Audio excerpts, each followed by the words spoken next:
Warning, the following audio transmission is based on theory and is intended for entertainment purposes only. It's Doomsday and its affiliates will not be held liable for anything your dumbass does. Listener discretion is advised.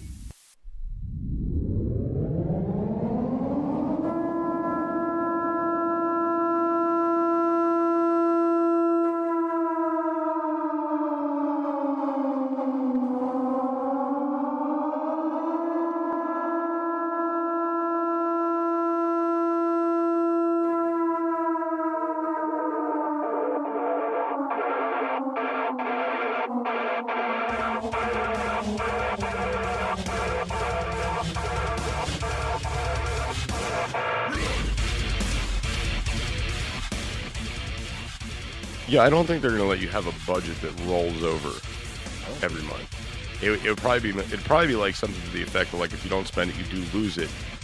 But you guys got to think for a second. If they're divvying out our money and they're controlling what we're getting, all right, they're also probably having a lot of control over where we're spending that money.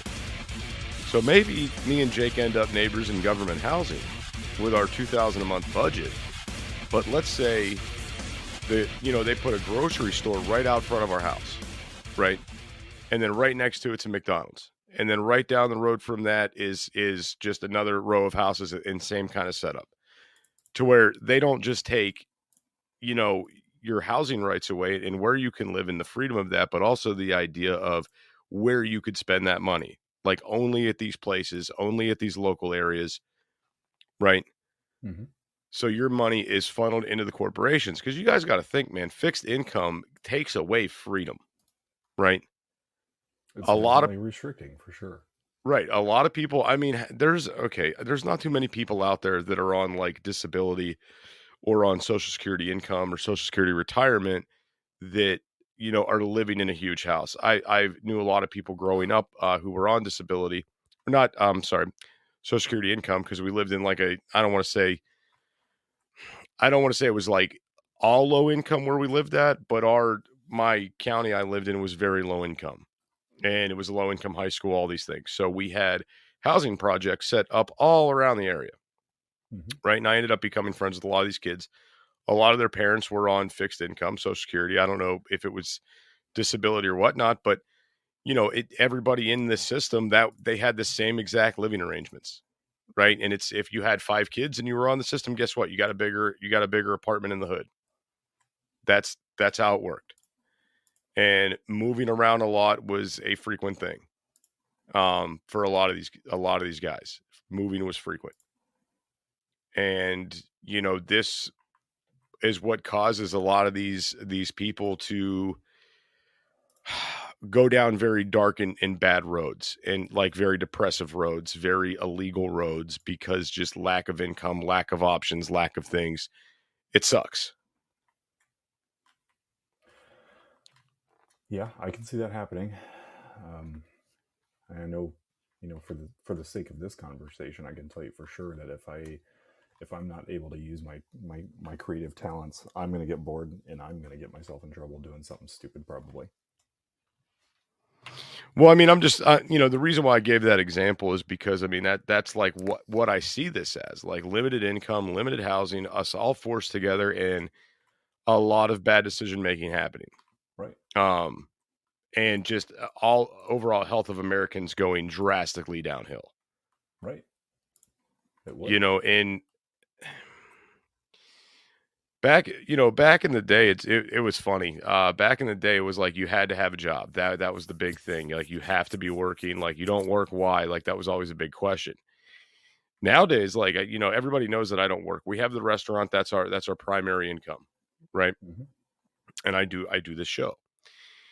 Nobody really bats an eye, and they're like, "You don't work." Like that's not like a sideways kind of eye I get anymore. I mean, but I'm also filling up my days with the kids and the homeschooling to an extent. Lately, it's been difficult. But there are things going on that are, would prevent me from going and seeking out regular employment anyway. Right. But it's not a weird side eye thing anymore, but it used to be. Mm-hmm. And it used to be, I want to say, like right up until the pandemic, and it seemed like after that, it wasn't that way anymore. And they've made it comfortable for that idea to sit in people's minds nowadays that it's not so unrealistic. Man, this should just, I mean, it's scary, guys. It's very scary. It's very unsettling.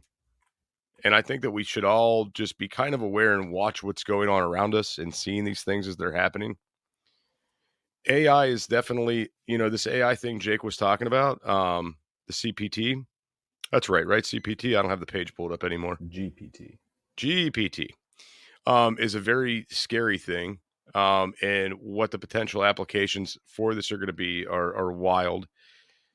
And I wonder how much of so what if they would utilize this to increase the current technology that we already have, right? Mm-hmm.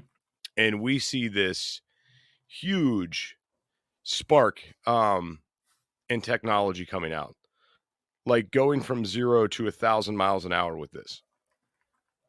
It has the potential to. I mean, what's the 9 scariest words in the English language? We are from the government and we're here to help, Richie. Which, welcome in, Richie. No, but it just, so this is what I was going to get at with this AI thing is, so we saw in the last like 30, 40 years, we have come leaps and bounds with technology, right?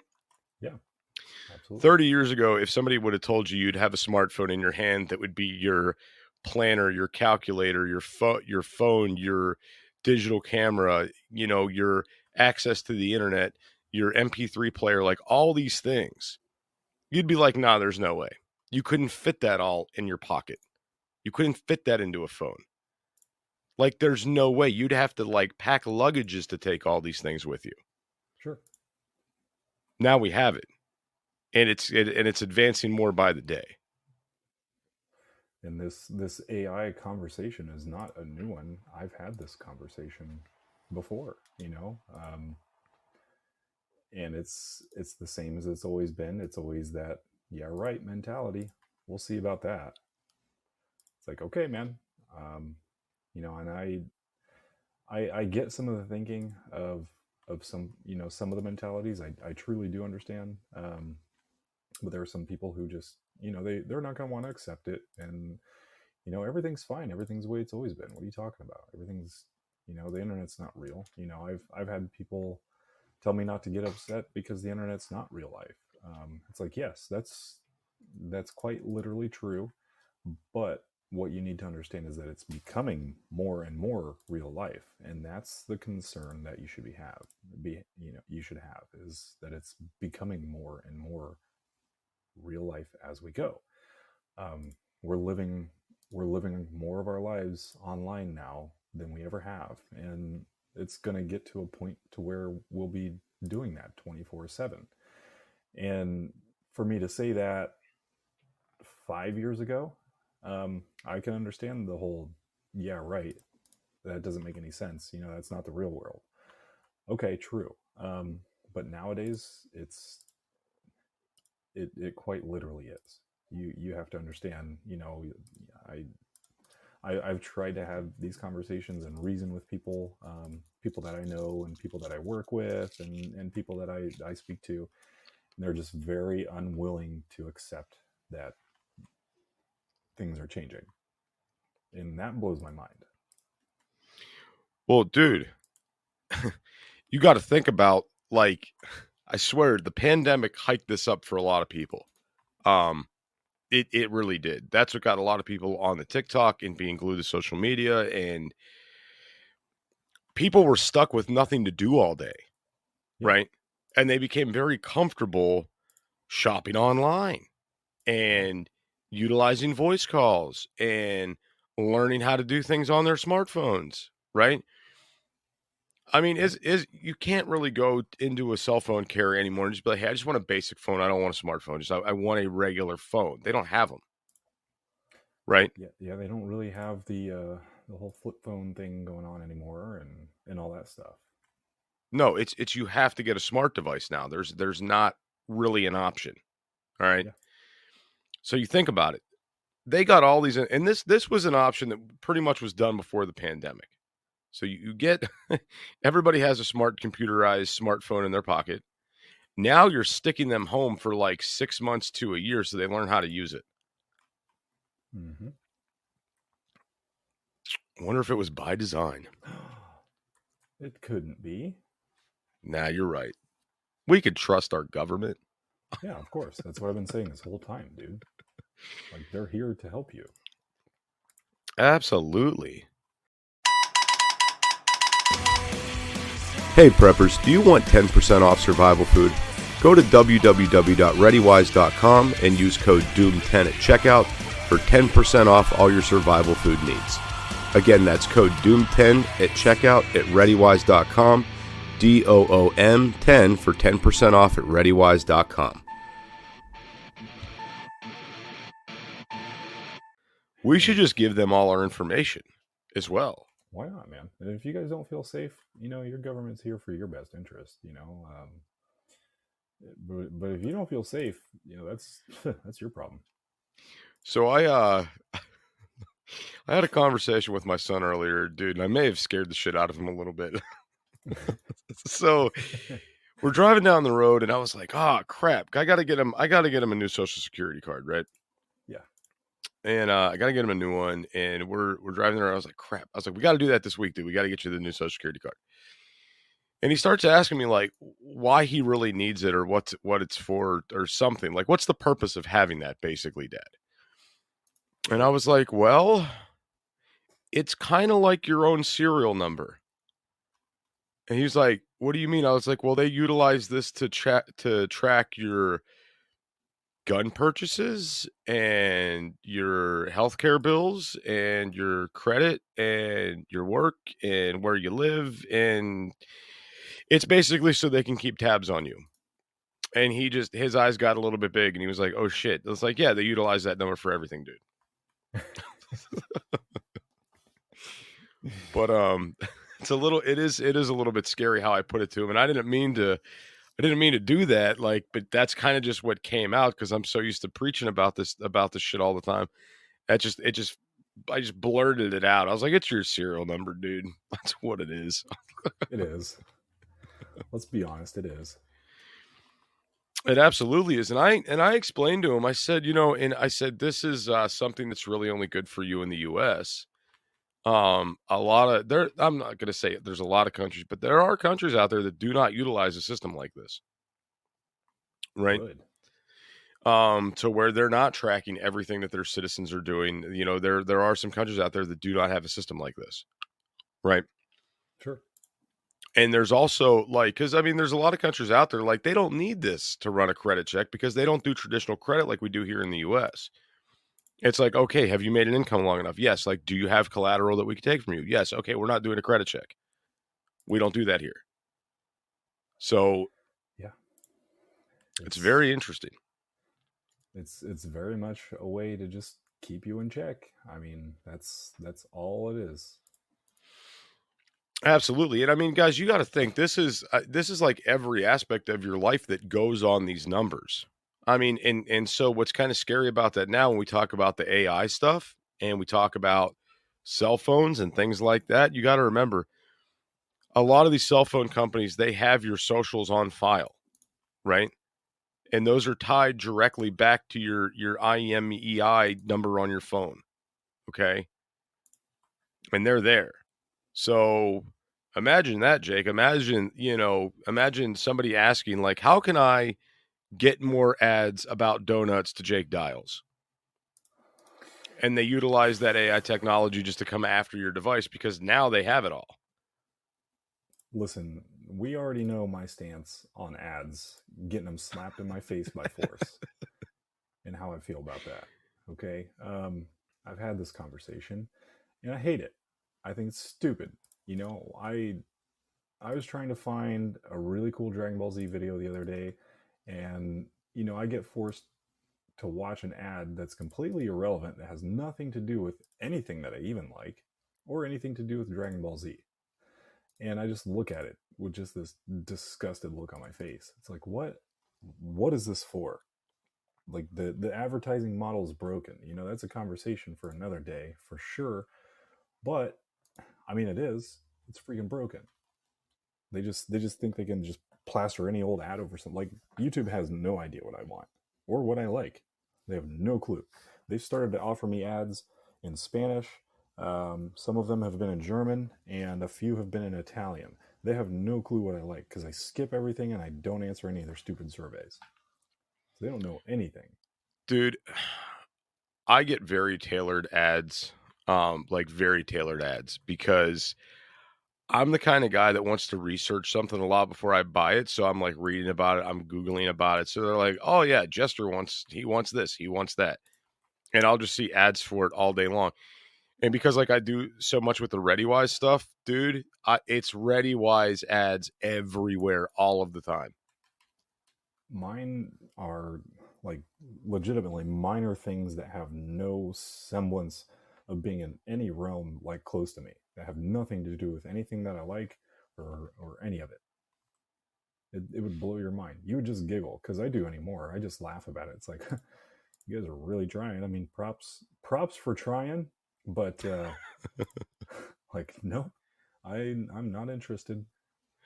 Gotcha. So guys, I'm still trying, and Jake, I need to tell you this too. I'm still trying to figure out the structure of this hour and a half deal and splitting it up into 2 parts and stuff like that.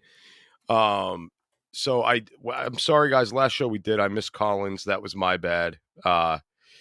We typically allow an open platform at the end of the show here. And I'm thinking, maybe we could do this 30 minutes. I was originally thinking 15 when we went to an hour and a half, but maybe 30 would be good for call-ins. So guys, if you want to make those call-ins, we're about at that time period. If you guys want to call into the show, if anybody out there does. And welcome in Jelly, Dina Joe, Raccoon, Angela. There's Karate Jane. Welcome in, Karate Jane. How are you? Hey, Jester. Hey, Jake. What's up, Jane? Hey, why don't you just destroy that AI crap? Why don't you get into that website and put a virus in there and destroy that stuff before it destroys us? Well, I don't have a floppy disk, for one. The floppy disk. You got to know a hacker. You're a smart guy. For an AI that you can ask to write its own code, I'm already of the assumption that it would be able to write its own virus protocol. Well, somebody had to produce it. Can't we find out who made it and then get them to destroy all the copies? Or is it like the internet? Once it's out there, it's out there. Once it's out there, it's out there. AI was created by man. Yes, it was created by men. What if it breaks down? You're just going to need a human to fix it. Not if it can fix all these robots running the McDonald's and shit. You're talking in this context, you're talking about a fully sentient program. Yes, the program initially was made by humans, but after a while, once the program is self-adapting, it learns how to take care of itself. At some point, you get into that conversation that Jester mentioned earlier about rights for robots, because even though the program was written by humans, and even though it was built by humans, the program was made so it's self-adapting and always evolving on its own. So technically, that choice to adapt and evolve would be its own decision. So we can't destroy it to help ourselves? You could destroy one portion of it, but if the AI is integrated into everything, it would just be self-replicating anyway. We're screwed then. We need to revolt against these AI shit things. These AI assholes, Karate Jane. Yeah, these AI robots. I don't like this stuff. I'm old school. I don't like adapt it either. Well to change. Yeah, I don't like it either. And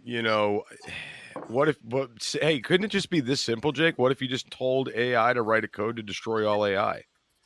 Yeah, do that, Jake. I don't think good idea, Jester. Why not? I don't think that'll quite work. You know, Can you Elon, try it? I would get in trouble with so many federal crimes it wouldn't be funny. Oh, you would. Never mind.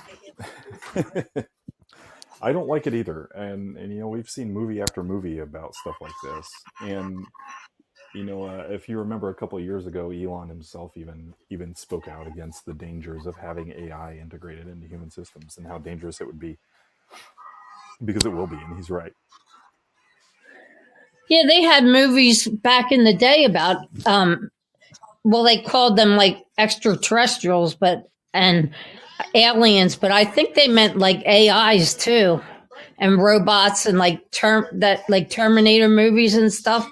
And now they're like taking over, and I don't like it. War Games is similar, but you know, I remember that movie. War Games was a great movie with Matthew Broderick.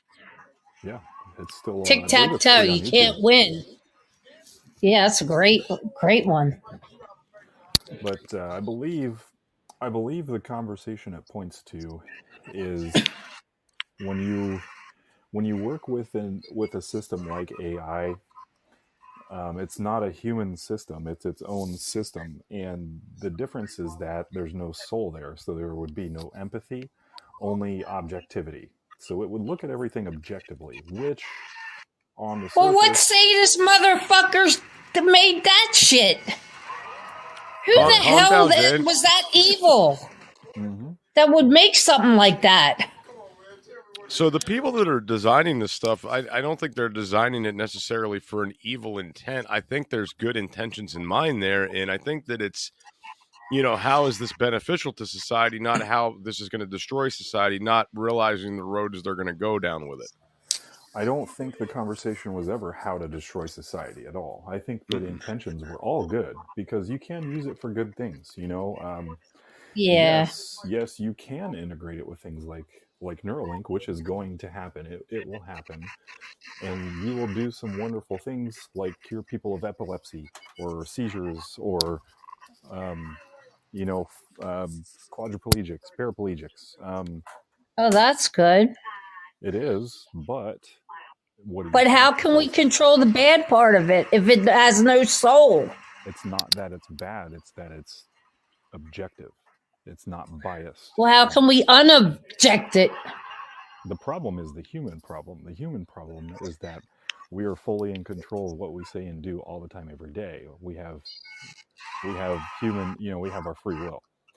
An AI system like that eventually, after, you know, let's say it would adapt itself and is made to adapt, and let's say we could integrate it into infrastructure, and it would come up with a system that's more reliable, fail-proof, and create its own self-governing system for infrastructure, right?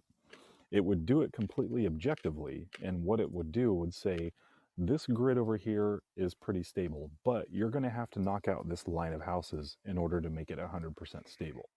That's where you start to get into these lines where you're like, I don't know about that robot. And then the robot's like, I'm programmed to make it happen anyway. And then it happens.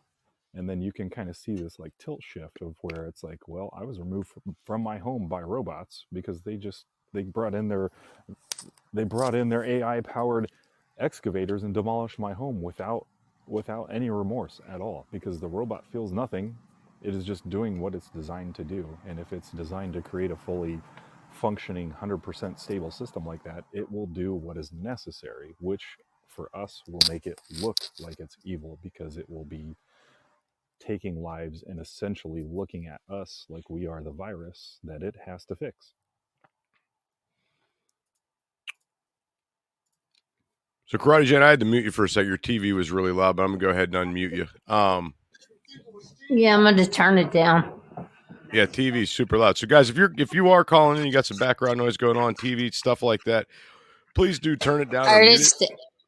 It's real down low now. Thank you, Karate Jen. And Raccoon, I did see your call-in pop up. I don't know if I missed it in time or if it was an accidental call-in. Now I'm getting confused by the comments. Well, Jake, how can we fix this? How can we stop it before it recreates its own AI people? Well, not people, but I mean, it I technically mean, could. Over time, it technically could. I mean, this is $1 billion investment from Microsoft already, and it's only in its like second oh, iteration. Microsoft started this? No, they invested into it. It was a small Oh, startup. they and then invested it. It was a small startup, and then Microsoft invested into it. But it's Oh, not going to stop just by typing some words on a keyboard saying like, "What does a black hole do?" It will eventually be its own self-governing, correcting system, and it will adapt, and it will do what it's designed to do. And by the time you get to that point, it will be too far advanced to turn it off. You can't just shut it off with a switch, because it will play that strategy just like with tic-tac-toe or checkers or chess, where it will say, I know the humans will want to shut me off, so I've created my own hideaway fail-proof system that if they shut me off here, it's like a hydra, I grow 2 more heads over here. You will never shut me off. It's like it will be like the internet. Like a dead switch. it's like that show Person of Interest. Remember the computer was controlling everybody, and that guy they knew how to save people ahead of time, but then it got in the wrong hands. It was out like a couple years ago. That's usually, I mean, yeah, that's how things will form and evolve. I mean, it will be a self-evolving entity, and then you'll, again, going back to what Jester said, is you'll have these conversation points struck up about rights for robots. And it is coming. That's something that they're actively working toward. Because it's not just the idea of the robots themselves. You've got people integrating technology within their own bodies. Okay, the Neuralink thing that Jake was talking Wait a minute. about. Can you explain that again, please? Okay, so they're actively working on trying to get AI their own rights, to where they're having their own political parties, their own set of rights. And Wow. what Jake was talking about with the Neuralink, that's an example of people integrating new technology within their bodies. That's what that is. So, and there's people doing other things in different ways in regards to that. And that's why they're pushing for this, because the argument was basically that, these things are patented products that have no rights. So that's why they have a movement to gain AI in the transhumanist party rights. That's what it is. And I mean, you could equate this to the Neuralink thing, where they're, downloading information back and forth to your brain, or you could think of this as something as simple as a pacemaker. I mean, these are examples of integrated technology within the body. And it's going to go uphill. It's not going to go downhill. There is no, it's the Pandora's box, I guess you could say. Once it's going, it's going. There's no stopping. Boy. This is very scary. Yes. What's really scary is wait till there's AI wars. I don't think we'll see that in our lifetime, but you never know. As fast as things advance these days, you very well may. So something that would be very take place in a couple years would take place in a couple weeks now. Right. So just imagine the idea of like AI taking over the government and saying, "Hey, we don't like this. We don't like this country over here. And by the way, dude, I wonder how long it would take AI to figure out launch codes." Oh dear. Once it's probably full capacity, probably seconds. Right. That's freaking scary. That's like wildly scary. Yeah. It all of it is very scary.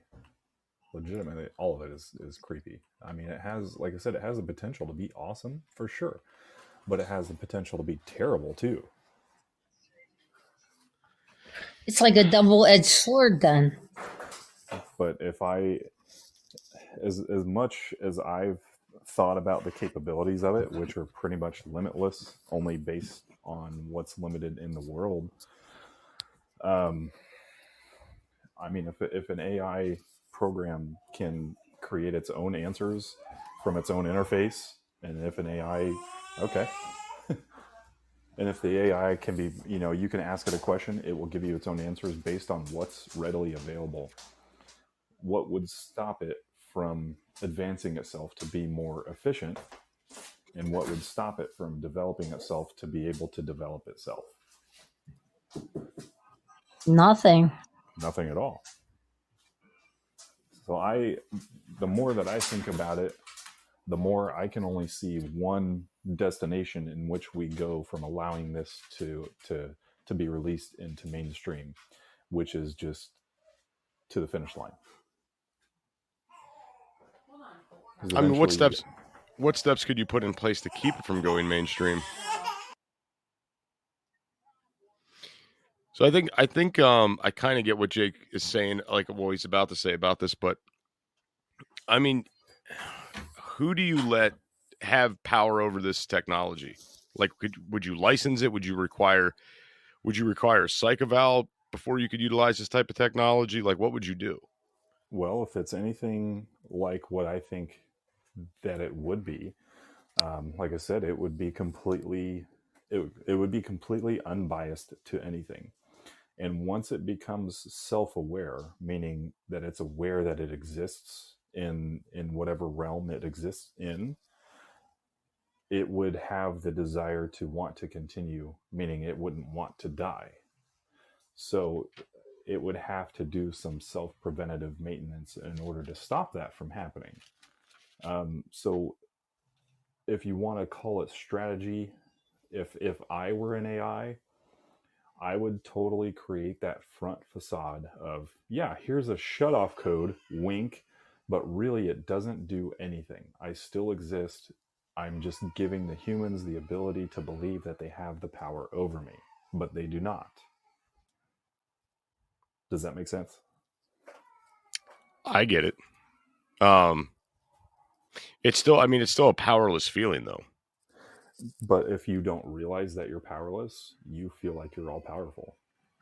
Well, can't they do a back door into it where only the creators that created it could get into it to shut it down? Sure, and I'm sure that they do right now. It's literally just a program that, like I said, it can do some simple conversations. It can answer your questions. It can do some coding. It's not doing this all-encompassing thing. It's not integrated into any one thing just yet, but it will be. This is just the start of it. We're just getting off the starting line with it on what's available to us. But eventually it will grow and evolve, and it will become a thing that becomes sentient, because it'll be like a Alexa or Google Voice inside your house. Instead of having to type it in on your computer, you can just say, hey, AI, give me a cooking recipe for these ingredients. I got chicken, I got asparagus, I've got this and this, and blah, blah, blah, blah. And it'll say, here, no problem. And just lay it out for you the same way, just only quicker and more efficiently. But eventually we'll get away from, just like everything else adapts. Your vehicle is becoming more, I guess, quote unquote, sentient of itself. It's not becoming self-aware, but it's more electrical and less engineering as time goes on. There are more electrical components to your vehicle now than there ever have been. It's becoming more advanced, just like what AI will. And now we have self-driving cars. So in some aspects, self-driving cars have to have a program integrated into them to make them, quote unquote, realize that they exist. Because otherwise it wouldn't be able to drive itself if it didn't realize that it existed in a space, if that makes sense. Yes, it makes sense to me. And I got to be honest, my mind was blown when they came out with tire pressure monitoring systems. Yeah. I mean, in like my wife's, like I got one in my truck, but it only tells me if a tire's low. It doesn't tell me which one. Hers will tell her the active air pressure in each tire all the time. Yeah, mine's telling me 24/7 what's going on with my vehicle. If there's anything wrong, it'll let you know, and it'll just get more advanced too. I mean, it'll be able to tell you, how much pressure is engineered, that a piston's supposed to push and release, and there will be a sensor for that too that'll tell you that your piston's firing is misfiring. Basically, eventually you'll get to things like this, and fixing them. Instead of getting a wrench and a mallet, you're just going to have to get a keyboard and a computer and plug it in and figure out how to figure out what the issue is and what to replace. Right. No, I got you. I get what you're saying. And we got Raccoon calling it too. What's up, Raccoon? How you doing, man? They talk about AI, a lot of people don't realize. I have friends that said, "Oh, I've shut my tracking device off on my truck." I said, "Your tracking device may be shut off, but the thing still emanates a signal that can be picked up by satellite." New cars are built that way. The only way to shut it down is to either crush it or burn it, because it has its own power source and its own signal to emanate out to a receiver. And people don't understand that. They're tracking you even if you got your car sitting in the garage and you got your tracking device off. Anybody who is in that field will know when your daggone truck has been sitting for 3 days or a month, and they can say, okay, he got in his car and he just drove down the block two houses and stopped. They know that. That's the way they designed the systems. I studied that when I was going into electricity, doing electrical engineering. They have it pegged down to even your refrigerator. If you get a new refrigerator in your house, it sends out a signal, and they know everything when that thing is on and when it's off. Hey preppers, do you want 10% off survival food? Go to www.readywise.com and use code DOOM10 at checkout for 10% off all your survival food needs. Again, that's code DOOM10 at checkout at readywise.com, DOOM10 for 10% off at readywise.com.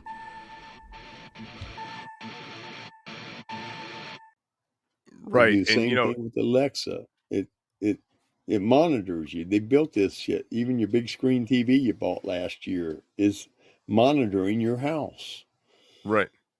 And it's funny you bring up, the oven thing. Actually, my wife and I were looking at ovens, and I was looking at ovens the other day online because she was mentioning she wanted to get a new one. And I'm like, I just kind of want like an old school like propane oven, right? And I started getting online and like searching around, and there were all these Wi-Fi enabled ovens, right? Yeah. And I'm like, why does somebody need a Wi-Fi enabled oven? Well, I guess in case you leave the oven on, like if you left the house and you left the oven on, you could Wi-Fi to shut the oven off. I guess. I don't know. I mean, it's just it's goofy. It's also, in case they want to, they can shut your daggone oven off when they want to presume a gas shortage. If you're on, say, utility gas, natural gas, they could shut that thing down so you can't use it too. You do the same thing with your washing machine. Anything and everything you've bought in the last 15 years has got any kind of electronics to it will either shut itself down or can be triggered to be shut down. It's like I was watching a video this morning that told about a guy who had a printer, and the daggone printer quit working. He only had like 50,000 pages through it. He takes it in. He said, I need to have this fixed. The guy said, well, that part costs so much you can buy a new printer.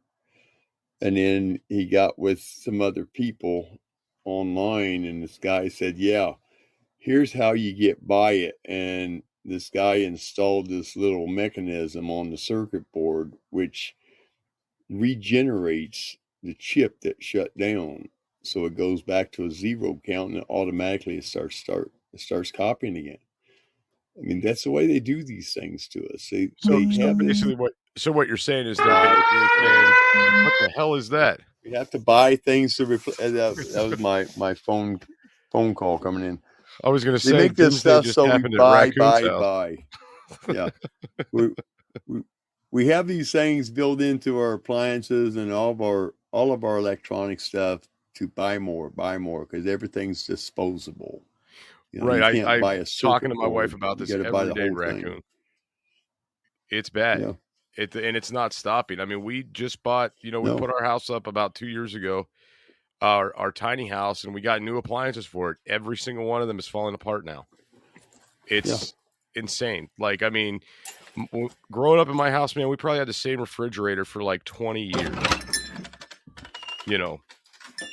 And now it's the refrigerator we have now is 2 years old, and everything's breaking on it. Well, everything is built for a lifespan of 3 to 5 years. Even light bulbs used to last. Well, actually, I seen a video the other day of a light bulb that's been on since 1902. Hasn't burned out yet. But back in the 20s, the United States went to the disposable light bulb that would only last 15,000 hours. Now it's down to 1,000 hours. You can't find a high-ranking light bulb anymore, so you buy more and more and more and keep that business in operation. They signed all these treaties for this crap, and all of our appliances now are on a certain lifespan to keep the corporations moving, so they profit and you go in debt trying to find it. I just bought a refrigerator not too long ago. A circuit board went out. The guy said, we don't have those circuit boards available. You'll have to buy a new refrigerator. That damn refrigerator cost me $1,500. Right. That's the thing, Raccoon. It's more expensive and it's junk. Yeah, it's all junk. It's all made to be thrown away and buy more. And that's what our economy is based on. We've been trained to, drive a car for 5 years and then trade it in, or drive it for 2 years and trade it in because you want the next newer model that's more efficient or whatever. And it's really not that efficient, because when you take it in to have it put on a computer and have a mechanic look at it, it's going to cost you a minimum of $175 a shop hour. And it can go higher than that depending on your location. And it's just basically to keep us in debt. I mean, I would love to have my mom's old Philco. I've got a washing machine out in my garage. It's 100 years old. The woman gave it to me. It was her mom's. And it still works. Still doesn't leak nothing. I replaced the belt on it. I'm still using the thing to wash hides in. But it was a simple machine. It didn't have any high-class crap on it. It's got rollers on it. But now people want everything for convenience, and we're paying for it. And every year it gets worse and worse. I mean, pretty soon we'll have 1 year appliances. So, the thing about this too, man, you think about it, if things do break bad, I mean, how long are you going to be able to stay in your home when these appliances and everything are going to shit around you, right? When you can't do laundry, when you can't cook. It's taken away a lot of freedoms. And who said in the chat? It's all engineered to make the rich rich and the poor poor. Yes, Jay-Woo, absolutely. Yeah. Raccoon, I appreciate you calling in, man. We only got a few minutes left here. Okay. So if you wanted to make another point, man, make it. Because we've got about 6 more minutes, and we're gonna wrap this up. I'll make it real quick. If you're going to choose on stuff, choose wisely. That's a good point, Raccoon.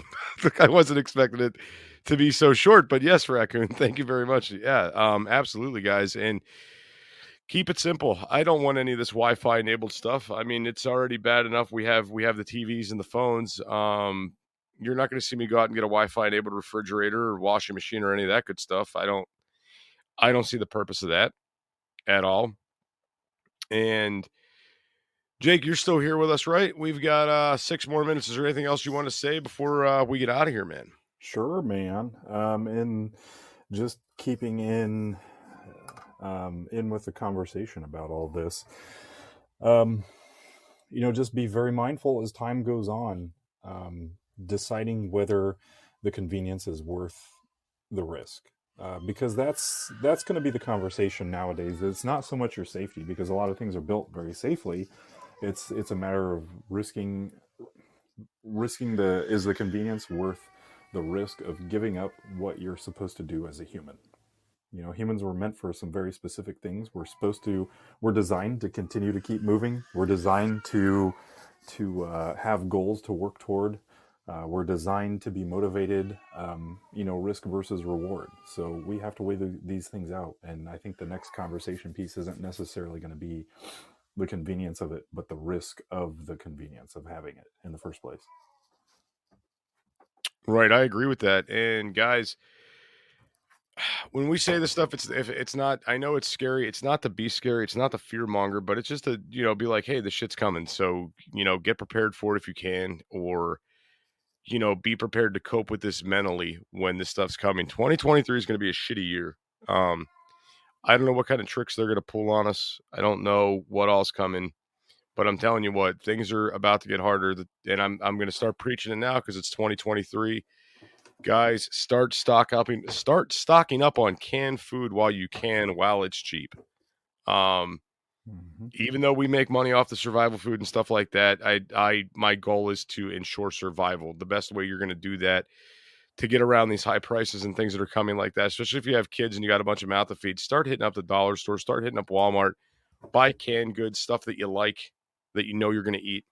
And if nothing ever happens and I'm an idiot, guess what? Inflation's still going to happen, so you saved yourself some money, right? That's all.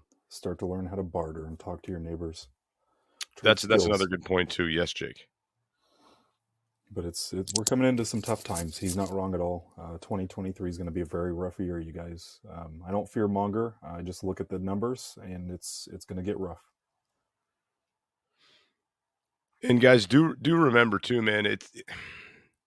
There's at this point where we're sitting at with this, it's not if it's going to happen, it's when it's going to happen. That's the thing. It's my big fear for this year is people physically starving because they can't afford to go buy produce or lack of produce in stores for people. That's what's scaring me, and nobody's really making the connection here either. And this is the last thing I'm going to say before we get out of here. The more people that come across the borders, the more mouths we have to feed, right? Censuses are done in areas so the grocery stores know what they need to have, and they go by these numbers of what they get in and what their sales are, and that's how they supply food to areas, right? If these people are coming in not documented and they're not there and they're hitting up these stores buying the stuff, you don't need a green card or a passport to go to the grocery store, guys. As more people come in, it's going to lessen the supplies that we have. And that's happening like crazy this year. It's all spelling disaster. But that's it. That's all I got, guys. Jake, anything? No, I agree with you, man. It's going to get rough. So just please be prepared, guys, please. And on that note, guys, we're out of here. We will see you on the next episode. Have a great night, everybody. See you later, guys.